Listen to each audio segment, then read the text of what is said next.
यवतमाळ जिल्ह्यातील उमरखेड तहसील कार्यालयात प्रशासनाला हादरा देणारी धक्कादायक घटना घडली। सेवानिवृत्त तलाठी गोविंद खंडेलवाल यांनी तहसील कार्यालयातच अंगावर पेट्रोल टाकून आत्महत्या करण्याचा प्रयत्न केला आणि यानंतर संपूर्ण प्रशासनात खळबळ उडाली आहे। मिळालेल्या माहितीनुसार चुरमुरा गावातील सर्वे नंबर 159 आणि 123 या शेतांना लागून असलेला 1967 पासून वापरात असलेला वहिवाटीचा रस्ता शेजाऱ्यांनी बंद केला। या वादामुळे गेले 2 ते 2.5 वर्षांपासून शेत पडीक पडले आहे।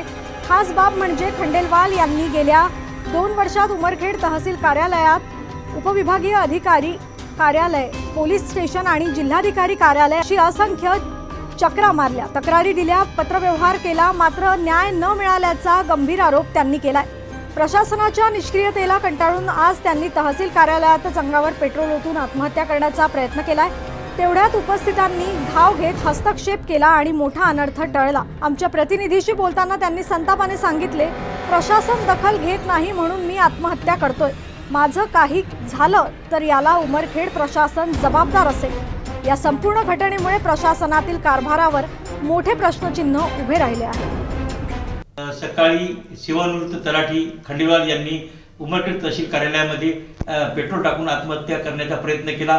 त्याचं कारण असं होतं की त्यांना पांदन रस्ता मिळत नव्हता। काय सांगशाल नेमकं तुम्ही, का आज तहसीलमध्ये तुम्ही पेट्रोल टाकून आत्महत्या करण्याचा प्रयत्न केला? 1967 पासून असलेला वहिवाटीचा रस्ता 2 वर्षा अगोदर केलेल्या खरेदी अशोक किसन माकोडे यांनी पूर्ण बंद केला। यासाठी 2 वर्षापासून माझं शेत पडीत आहे। वारंवार कलेक्टर, एसडीओ, तहसीलदार यांना पत्र व्यवहार करू नये, मला कोणताही आतापर्यंत न्याय मिळालेला नाही। त्यामुळे मी या आत्महत्यात प्रवृत्त झालो। आणि एवढ्या टोकाचं पाऊल तुम्ही का उचललं? मला रस्ता भेटत नव्हता, मला कोणत्या प्रकारचा अधिकारी सहकार्य करत नव्हते आणि कोणी त्या रस्त्यावर जायला तयार नाही।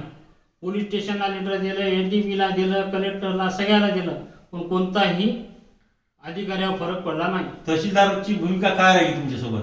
आणि मी दाखल केलेल्या वहिवाटीच्या रस्त्यासाठी पहिले 10 महिने तर कोणताही पटवारी मंडळ अधिकारी त्या रस्त्यावर गेला नाही पाणी करायला।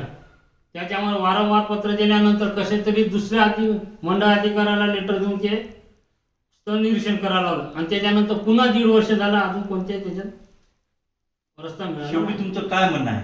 मला वहिवाटीचा रस्ता न मिळाल्यामुळे मी आत्महत्यात प्रवृत्त झालो।